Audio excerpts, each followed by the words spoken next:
I'm most intrigued about the relationship between the brunette and the blonde though. Something tells me that they're getting the biggest spotlight, and they're also setting off my Yuri detector slightly, which is a good sign. I don't often toot my own horn, but god damn it does it feel good. Alrighty, so I want to quickly talk about the latest episode of Jellyfish, because I just kicked things into maximum overdrive, and it's now flying all over the stratosphere. So if you haven't watched episode 5 yet, here's your predictable spoiler warning.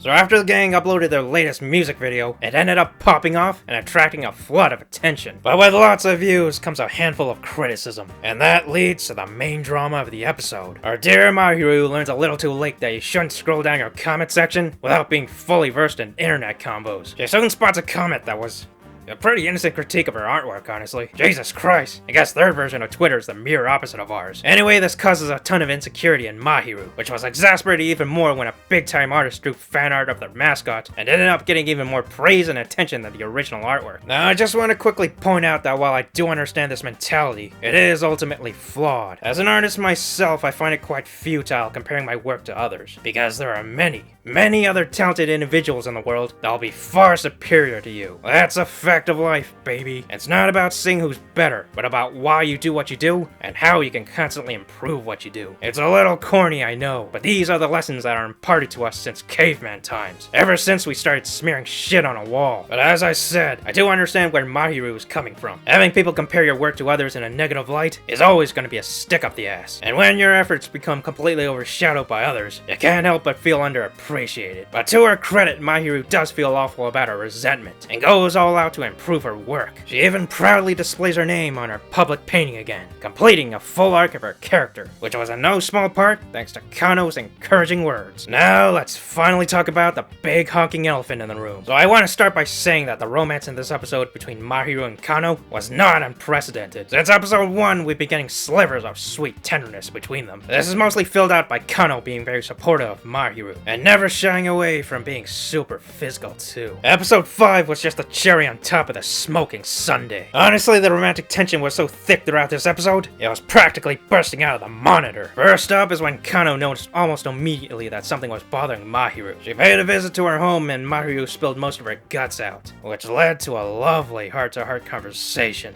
Yeah, a little lower, please. Another moment is when Jelly hosted a live stream, and when a commenter suggested they should have someone else do their video art, Kano shut that shit down immediately. The only one who can grace our video with her majestic artwork is Yoru. Suck on that, dweebs. Next, we got our cute couple visiting the most famous lesbian hotspot, a f***ing aquarium. And if that wasn't gay enough, Mahiru even suggested they open their own aquarium. What's next? Opening their own gay strip club? And finally, we have the scene that will go down in Yuri history. Let's set the stage. So the gang is celebrating New Year's at a temple, and right away when Kiwi and Mei leave to do their own things, I knew something big was gonna happen. In the language of dating sims, a love flag was activated. First the girls play around in the snow, then they share some sweet supportive words to each other, and finally the tension bubbles over when Kano leans in for a smooch. And this is the moment when you realize the game has changed. As a longtime Yuri fan, it becomes so natural seeing anime girls get into many different romantic situations and follow up with some awkward reaction, but their hearts still pounding. You understand perfectly what's going on, like all the crazy thoughts going through the character's mind and the cascade of emotions that drive their actions. There is no room for doubt anymore. The cup runneth over on Yuri, and it cannot be contained. So now that the showrunners unleashed this can of worms on us, we can only wait and see how things will develop. Personally, I'm optimistic, seeing how everything else in the show has been handled pretty well so far. I also want to say that I feel pretty validated, as I had a theory since the start of the show about Kano's backstory. Remember how she was kicked out of her idol group for presumably punching one of her teammates? Something tells me this isn't the whole story, and the real reason might be a little more,